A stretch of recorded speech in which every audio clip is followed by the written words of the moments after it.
प्यारे बच्चों नमस्कार। मैं कृष्णकांत त्रिपाठी अपने चैनल में आपका स्वागत करता हूं। कक्षा 12 गणित में हम लोग प्रश्नावली 10.1 पूरी कर चुके हैं। सदिश बीजगणित की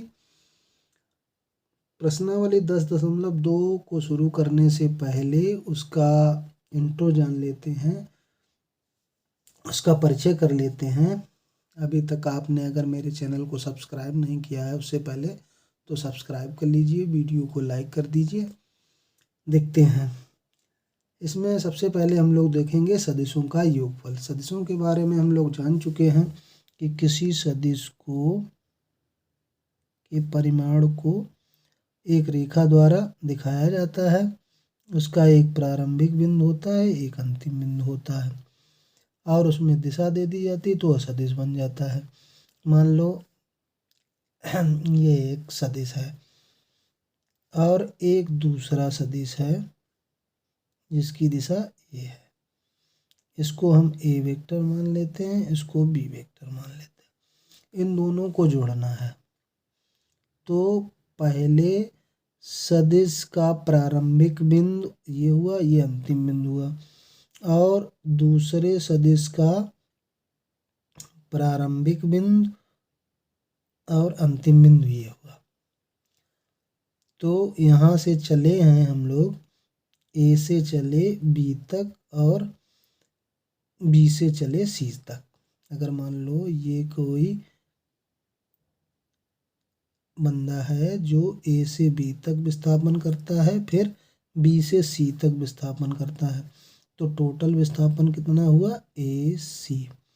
तो ये जो ए सी होगा ये इन दोनों के योगफल को प्रकट करेगा और इसे हम लिखेंगे ए सी बराबर A B plus B C. तो दो सदिशों का योगफल कैसे होगा? पहले का शीर्ष और दूसरे की पुच्छ अगर आपस में जुड़ी हुई है तो पहले की पुच्छ और दूसरे का शीर्ष जोड़ने वाली रेखा उनका योगफल प्रकट करेंगे।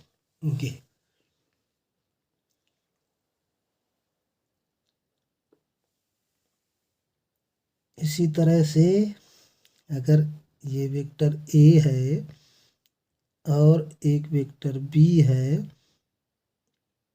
तो ये रेखा जो है ए प्लस बी को प्रदर्शित करेगी, प्रकट करेगी। अब इसी में अगर मान लो बी की ये दिशा थी, ए वेक्टर और बी वेक्टर ये प्रकट कर रहा था ए प्लस बी को, लेकिन अगर इस बी की दिशा को बदल दिया जाए, मान लो इधर कर दिया जाए, सेम एज ऐसे, ये बी हो गया, बी की दिशा बदल दी हमने तो दिशा बदलने से ये माइनस को प्रकट करेगा। तो जब इसको यहाँ से मिलाएंगे तो ये A vector plus minus B vector का योग प्रदर्शित करेगा, यानी कि ये हो जाएगा A vector minus B vector, यानी कि दिशा अगर बदल जाएगी, ये इसका अंतिम बिंदु था और इसकी दिशा बदल दी हमने, तो ये इसकी दिशा ओरिजिनल ये थी, अब इसकी दिशा हमने अगर बदल दी तो ये क्या हो जाएगा? अगर इसको ऐसे समझिए, मान लो ये ए वेक्टर है और बी वेक्टर ऊपर की ओर था, हमने उसकी दिशा बदल दी तो ये भी इसकी इधर ही दिशा हो गई, तो इसका शीर्ष दोनों मिल गए कि नहीं मिल गए? तो ये ए माइनस बी को प्रकट करेगा।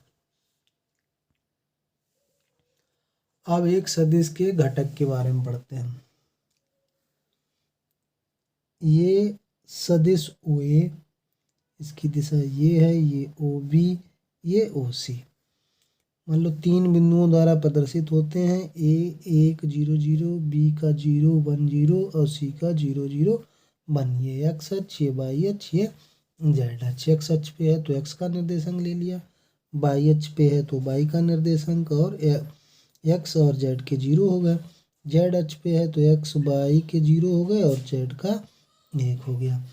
तो ओ ए ओ बी ओ सी, इनका प्रत्येक का परिमाण अगर हम पूछे तो कितना होगा? प्रत्येक का परिमाण 1 होगा, एक निर्देशांक है। तो ये O X O Y O Z अक्षों के अनुदिश मात्रक सदिश कहे जाते हैं, मात्रक सदिश कहलाते हैं। इन्हें किससे प्रकट किया जाता है? आई जे कैप और के कैप से प्रकट किया जाता है।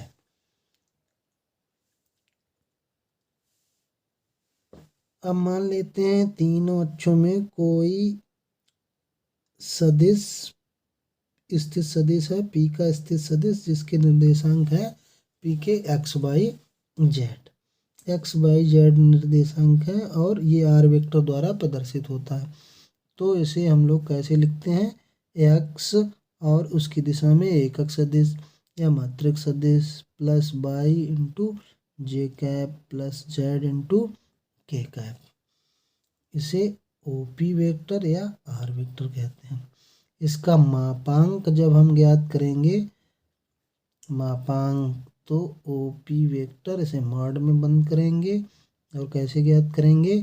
जो आई का गुणांक है उसका वर्ग प्लस जे के गुणांक का वर्ग प्लस के गुणांक का वर्ग, ऐसे जो है इसका हम लोग मापांक ज्ञात करेंगे।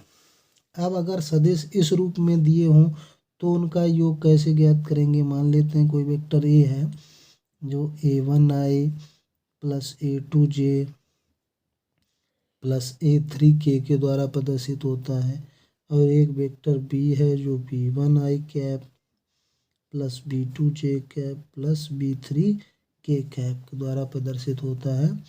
तो हम a और b को जोड़ेंगे कैसे? यानी कि जोड़ना है तो आई कैप के गुणांकों को जोड़ देंगे, a1 plus b1 into I cap, फिर जे कैप के गुणांकों को जोड़ देंगे into J cap plus a3 plus b3 into K cap, इस तरह से इनको जोड़ देंगे और हमें दो सदिशों का योगफल प्राप्त हो जाएगा। इसी प्रकार से इनका अंतर अगर हमको ज्ञात करना हो, ए वेक्टर माइनस बी वेक्टर, तो जिसमें से वेक्टर को घटाना है तो उसको पहले लिखेंगे उसके सदिश के गुणांक को, a1 minus b1 into I cap, इससे इसको घटा रहे हैं तो a2 minus b2 into J cap और a3 minus b3 into K cap, ये हो गया। अब अगर ये कहा जाए कि दो सदिश समान हैं, ए और बी कहा जाए कि समान है, ए और बी समान है, ए वेक्टर और बी वेक्टर समान है, तो समान का मतलब ये होता है कि उनके आई कैप के गुणांक जे कैप के गुणांक आपस में बराबर होंगे, ये इससे पता चलता है। अब किसी अदिश राशि का अगर हम गुणा करें, मान लो लेमडा का वेक्टर ए में गुणा करें और वेक्टर ए हमारा a1i a2j a3k है, तो क्या हो जाएगा? Lambda a1 into I cap lambda a2 into J cap plus lambda a3 into K cap, ये हमको प्राप्त हो जाएगा। तो ये किसी अदिश राशि का गुणनफल है, मतलब आई कैप जे कैप और के कैप के गुणांकों में उस अदिश राशि से गुणा हो जाएगा। योग करने में आई कैप के गुणांक, जे कैप के गुणांक और के कैप के गुणांकों को अलग अलग जोड़ देंगे। अंतर करने में भी आई कैप के गुणांकों का अंतर, जे कैप के गुणांकों का अंतर और के कैप के गुणांकों का अंतर ज्ञात कर लेते हैं तो सदिशों का अंतर प्राप्त हो जाता है। दो बिंदुओं को मिलाने वाला सदिश, मान लेते हैं 3D में कोई दो बिंदु हैं, एक P1 जिसके निर्देशांक x1 y1 z1 और दूसरा P2 x2 y2 z2, तो इनको मिलाने वाला सदिश क्या हो जाएगा? P1 P2 वेक्टर, ये हो गया। अब मान लेते हैं ये मूल बिंदु है O, अगर O से हम P1 को मिला दें तो इसका शीर्ष ये हो गया और इसका शीर्ष ये हो गया। तो अभी हमने जब सदिशों का योग आपको बताया है, इसको मूल बिंदु को P2 से मिला दिया तो इसको प्रदर्शित करेगा। तो अभी जो योग बताया कि अगर एक सदिश का शीर्ष दूसरे सदिश की पुच्छ आपस में जुड़ी हुई है तो पहले सदिश की पुच्छ और लास्ट वाले सदिश का शीर्ष उनका योगफल प्रकट करता है। ये सदिशों क्या क्या कहलाता है? त्रिभुज का नियम। ये सदिशों के योग का त्रिभुज नियम कहलाता है। तो P1 P2 अगर हम ज्ञात करें तो OP2 वेक्टर क्या होगा? OP1 हो जाएगा प्लस P1 P2 हो जाएगा। लेकिन हमको चाहिए P1 P2 वेक्टर, तो क्या हो जाएगा? OP2 वेक्टर से OP1 वेक्टर को घटा देंगे। और अभी आपको बताया किसी सदिश के घटक, तो इसको क्या लिखेंगे? OP2 को x2i plus y2j plus z2k, और इसमें से P1 को x1i plus y1j plus z1k, ये हो जाएगा। यानी कि हमको क्या प्राप्त हो जाएगा? घटाएंगे कैसे? x2 minus x1 into I cap plus y2 minus y1 into J cap plus z2 minus z1 into K cap. मतलब आई से आई का गुणांक, जे कैप से जे कैप का गुणांक और के कैप से के कैप का गुणांक घटा देते हैं, तो यही हमको प्राप्त हो जाता है। अब अगर इसका परिमाण अगर हमको चाहिए P1 P2 का परिमाण, तो परिमाण हमने क्या बताया? आई कैप के गुणांक का वर्ग x2 माइनस x1 का whole square plus y2 minus y1 का whole square plus z2 minus z1 का होल स्क्वायर। ऐसे इनका परिमाण प्राप्त कर लेते हैं। तो जब भी हमको दो बिंदु P1 P2 अगर उनका मूल बिंदु के सापेक्ष उनके स्थित सदिश ज्ञात हैं, तो क्या करें? दूसरे वाले स्थित सदिश से पहले वाले के स्थित सदिश को घटा दें, तो दो बिंदुओं को मिलाने वाला सदिश प्राप्त हो जाता है।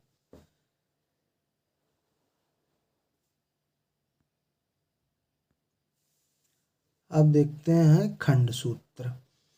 मान लेते हैं मूल बिंदु O के सापेक्ष, मान लो ये मूल बिंदु है O, इसके सापेक्ष P, ये एक OP स्थित P और Q दो बिंदु हैं जिनके स्थित सदिश OP और OQ है। तो इनको मिलाने वाला रेखाखंड मान लो ये है PQ, प्राप्त हो गया। अब एक कोई रेखाखंड, एक कोई बिंदु, इस पे R है जिसका स्थित सदिश OR है, इसे R वेक्टर द्वारा मान लेते हैं, प्रदर्शित करते हैं। अगर इनको M और N अनुपात में विभाजित करता है तो R का स्थित सदिश जो है मूल बिंदु के सापेक्ष R का स्थित सदिश कैसे प्राप्त होगा? M into OQ plus N into OP अपान M प्लस N, इस तरह से प्राप्त हो जाएगा खंड सूत्र। इसको हम लोग बोलते हैं खंड सूत्र। अगर यही R बाह्यता, ये अंतः विभाजन, अगर अंतः विभाजित करता है, अंतः विभाजित करता है, अगर बाह्यता विभाजित करता है, बाह्यता विभाजित करता है, तो प्लस की जगह माइनस हो जाता है।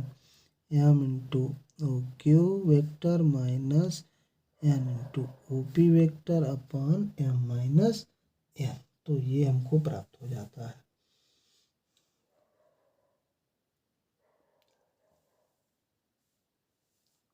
अगर हमको मान लो मध्य बिंदु का स्थित सदिश प्राप्त करना हो, मध्य बिंदु का स्थित सदिश,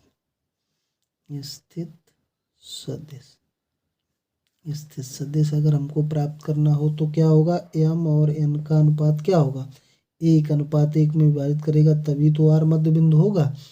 तो यहाँ पे अगर m की जगह 1 और n की जगह 1 रख दें तो क्या प्राप्त हो जाएगा, O Q plus O P upon m plus n की जगह 1 और 1, यानी कि O Q plus O P upon 2। तो इसका मतलब अगर किसी सदिश के मध्य बिंदु का स्थित सदिश ज्ञात करना हो तो पहला सदिश दूसरा सदिश बटे 2, पहले बिंदु का स्थित सदिश दूसरे बिंदु का स्थित सदिश बटे 2 कर देंगे। इस प्रकार से ये सूत्र हमारे हो गए। अब अगले वीडियो में हम लोग इसके 10.2 के सवाल देखेंगे। धन्यवाद।